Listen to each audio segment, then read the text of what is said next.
Hello student.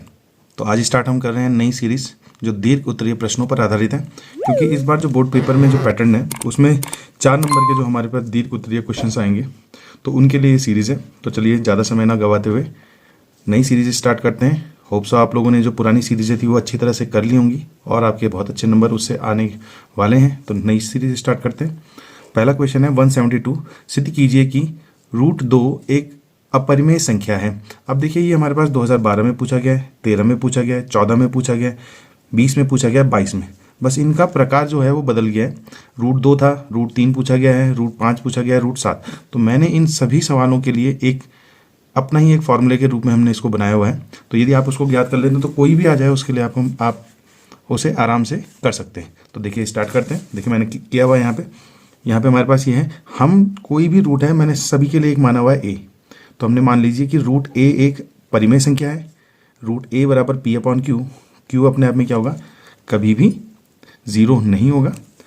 तो work करेंगे दोनों साइड, a बराबर p²/q²। क्रॉस मल्टीप्लाई कर दिया तो p² बराबर aq² हो गया।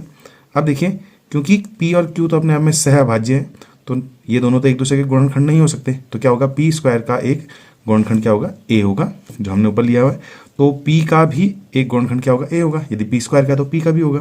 तो हमने मान लिया कि p बराबर ar, जो इक्वेशन 1 में हमने रख दिया। ar का होल स्क्वायर बराबर aq², a²r² यहाँ से बन जाएगा बराबर aq²। a से इसका स्क्वायर कटा तो यहाँ पे हमारे पास क्या हो गया, q² बराबर ar²। अब r और q भी नहीं हो सकते क्योंकि p के सापेक्ष हमने r लिखा था यहाँ पे। तो यहाँ पे क्या हो जाएगा, a इसका गुणनखंड होगा, तो q का भी एक गुणनखंड a होगा। अब देखिए हमने पहले बात कर ली है कि p और q अपने आप में क्या है, सह अभाज्य हैं। तो उस स्थिति में a दोनों के ही गुणनखंड नहीं हो सकते, तो जो कि संभव नहीं है। अब यदि वो संभव नहीं है तो इसका मतलब क्या हुए, ये जो हमने माना हुआ है कि परिमेय संख्या है वो क्या होगा, हो ही नहीं सकती। तो यहाँ से ये सिद्ध होता है कि √a अपरिमेय संख्या है। अब देखिए यहाँ पे कि जहाँ पे हमने a माना हुआ है, यदि आपके पास √2 आ जाता है तो वहाँ पे 2 लिख देंगे सभी जगह पे। यदि 3 आ जाता है तो उनकी जगह में 3 लिख देंगे और कहीं पे भी एक अक्षर चेंज नहीं करना। 5 आ जाता है, 7 आ जाता है और कहीं पे भी हमने कोई भी अक्षर चेंज नहीं करना। तो इससे हम क्या कर सकते हैं, इस प्रकार के सवालों को आराम से हल कर सकते हैं। तो देख लीजिए कि इसको एक ही चीज़ को याद करने पर आपके कम से कम 8 से 10 प्रकार के वो जो प्रश्न हैं वो हल हो रहे हैं। और साथ ही साथ देख सकते हैं कि 1 2 3 4 5 पिछले 10 सालों में ये सवाल 5 बार पूछा गया है। तो कितना इंपॉर्टेंट हो सकता है। तो इसको ऐसे ही करेंगे जैसे अभी हमने यहाँ पे इसमें किया हुआ है। नेक्स्ट क्वेश्चन है हमारे पास 173। अभाज्य गुणनखंड विधि द्वारा संख्या 408 और 96 का एलसीएम और एचसीएफ ज्ञात कीजिए। अब यहाँ पे हमने अभाज्य गुणनखंड विधि के द्वारा इसमें एलसीएम और एचसीएफ निकालना है। अभाज्य गुणनखंड का मतलब हुआ कि उनके ऐसे गुणनखंड करने हैं जो अभाज्य होंगे। तो देखिए हमने क्या कर दिया, हमने एक साथ दोनों को हल कर रहे हैं। बहुत ही सिंपल होता है और इसमें हमें ज़्यादा दिक्कत नहीं होती। जब हम एक साथ हल कर रहे हैं तो जिसमें भाग जाएगा उसमें तो करेंगे और दूसरे को हम वैसे ही छोड़ देंगे। अब देखिए दोनों के हम पास जो इकाई के नंबर्स हैं वो क्या है, सम है। तो इसलिए इसमें किसका जाएगा, 2 का भाग जाएगा। तो इसको करें तो 2 दूनी 4 0 4 और यहाँ पे हम इसमें करें तो 4 दूनी 8 और यहाँ पे हमारे पास कितना बच गया 16। तो 8 दूनी 16। फिर से हमारे पास अभी 2 का जा रहा है, 2 एकम 2 0 2 और यहाँ पे 4 यहाँ पे चला गया। हमारे पास क्या रहा है, 2 का जा रहा है तो यहाँ पे क्या हो गया 5 दूनी 10 और 1 हो जाएगा। इसी प्रकार से यहाँ पे क्या हो जाएगा 12 दूनी 24। फिर देखिए अब इसमें 2 का नहीं जा रहा पर इसमें तो जा रहा है। तो जब तक किसी में भी जाएगा तब तक हम हल करेंगे। ये तो अपनी जगह पे ऐसे ही रहेगा और यहाँ पे हमारे पास ये क्या हो गया 6। फिर अभी हमारे पास 2 का जा रहा है, यहाँ पे क्या हो गया 51। यहाँ पे हमारे पास क्या हो गया 3। अब इन दोनों इसमें 2 का नहीं जा रहा है पर इसमें भी 3 और इसमें भी 3 का भाग अच्छी तरह से जा रहा है। तो यहाँ पे कितना हो जाएगा 17 3 ज़ा 51 और 3 1 ज़ा 3। अब यहाँ पे तो 1 हो गया लास्ट कंडीशन हमारी। तो यहाँ पे हमारे पास 17 भी अभाज्य संख्या है तो यहाँ पे भी हम क्या कर देंगे 17 का दे देंगे। तो 17 1 जब 17 और ये हमारे पास यहाँ पे आ गया। अब यहाँ ध्यान दीजिए कि जिन संख्याओं का दोनों में जा रहा है उसके सामने हम इस प्रकार से एरो लगा देंगे। इसमें 1 में जा रहा है, इसमें भी जा रहा है, अब इसमें भी हमारे पास 1 में जा रहा है और यहाँ पे हमारे पास जब हुआ यहाँ पे भी जो ये संख्याएं हैं ये सारी की सारी एचसीएफ में ले लेंगे हम। एचसीएफ हो गया हमारे पास 2 गुणा 2 गुणा 2 गुणा यहाँ पे वाले ये देखिए हमारे पास ये जो संख्या आ रही है यहाँ पे ये वाला, तो कितना हो जाएगा 3 और इधर की जितनी भी संख्या है मैक्सिमम नंबर्स जो हो गए एचसीएफ के उसमें, ये हमारे पास किस में आ जाएंगे, एलसीएम में आ जाएंगे। तो ये हमारे पास 2 इंटू 2 इंटू 2 इंटू 2 इंटू 2 और यहाँ पे क्या हो गया 3 इंटू 7। पहले ऊपर वाले को कर लेते हैं। तो 2 दूनी 4, 4 दूनी 8 और यहाँ पे हमारे पास क्या हो गया 8 3 24। तो ये हमारे पास एचसीएफ तो इसका क्या आ गया 24 आ गया। ये पहला आंसर हमारा यहाँ पे क्लियर हो गया। तो ये इसका आंसर आ गया हमारे पास। तो देख सकते हैं हमने यहाँ पे इसको इस प्रकार से किया है। तो ये दोनों आंसर आ चुके हैं जो हमारे पास 3 नंबर में पूछा गया था। हो सकता है इस बार आपके पास किस में आ जाए 4 नंबर में। वो दोनों जो पहला सवाल करवाया और ये सवाल क्या थे, दोनों अथवा में थे। देखिए नेक्स्ट क्वेश्चन है हमारे पास बहुपद x की power 3 minus 3x square plus 5x minus 3 और x माइनस 1 से भाग देने पर भागफल और शेषफल ज्ञात कीजिए। 2012 में सवाल पूछा गया है। तो हमने इसमें भागफल विधि का प्रयोग करना है। तो देखिए क्या होता है हमारे पास, यहाँ पे इसकी पावर 3 है यहाँ पे, ठीक। देखिए इसमें क्या होता है हमारे पास कि जो सबसे बड़ी घात होती है उसके साथ इसका कंपैरिजन करते हैं और उतने से हम यहाँ पे गुणा करते हैं। सिंपल सी बात है, x है और इसकी पावर 3 है तो यहाँ पे हम किससे करेंगे, x स्क्वायर से किया तो x की पावर 3 हो गया, इसके साथ किया तो माइनस एक्स स्क्वायर। अब भाग करते समय हमारे इनके क्या हो जाते हैं, साइन चेंज हो जाते हैं। ये कैंसिल हो गया, ये प्लस है ये माइनस है तो माइनस 2x स्क्वायर हो गया यहाँ पे प्लस 5x माइनस 3।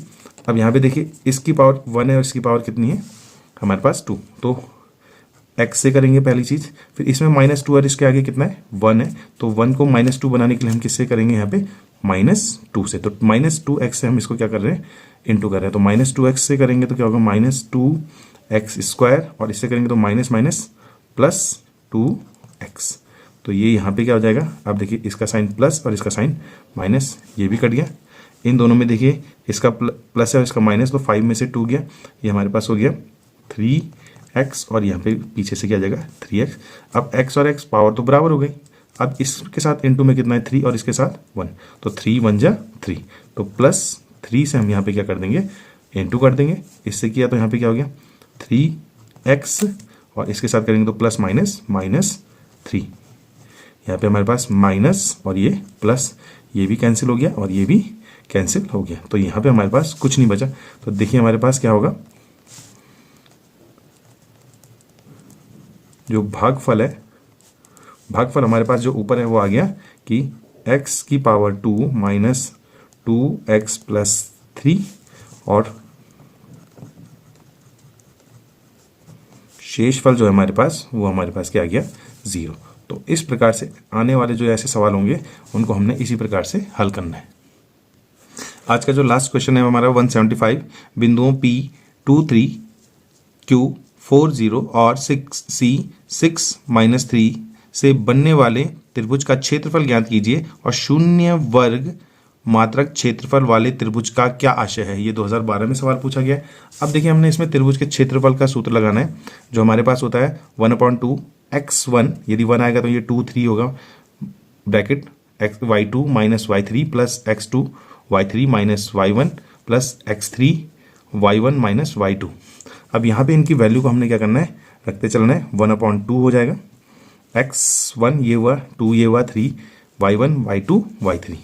तो x1 ये आ जाएगा, 2 हमारे पास है 0 और 3 माइनस माइनस क्या हो गया प्लस 3 आ गया। इसी प्रकार से x2 यहाँ पे हमारे पास 4 है, y3 माइनस 3 और यहाँ पे हमारे पास देखिए इधर की साइड y1 क्या है 3, तो ये भी माइनस का हो जाएगा, प्लस यहाँ पे हमारे पास क्या है 6 x3 का मान, तो y1 का मान 3 है और y2 का मान हमारे पास क्या आ गया, यहाँ पे आ गया 0। इसको सिंप्लीफाई कर लें तो यहाँ पे हमारे पास हो गया 1/2 2 3 जा 6, यहाँ पे देखिए -3 -3 ये -6 हो गया और minus minus minus plus minus क्या होगा माइनस हो जाएगा और 6 × 4 तो 24 हो जाएगा। और इसी प्रकार से यहाँ पे देखें हम प्लस 6 3 जा 18, तो यहाँ पे हमारे पास 18 हो गया। प्लस प्लस वालों को आपस में जोड़ देंगे तो 1/2 यहाँ पे हमारे पास ये आ गया 24 माइनस 24, तो ये हमारे पास क्या हो गया फाइनली ये आ गया 1/2 × 0 एंड 0 आपके पास ये आ गया। तो त्रिभुज का क्षेत्रफल जो आ गया वो 0 आ गया।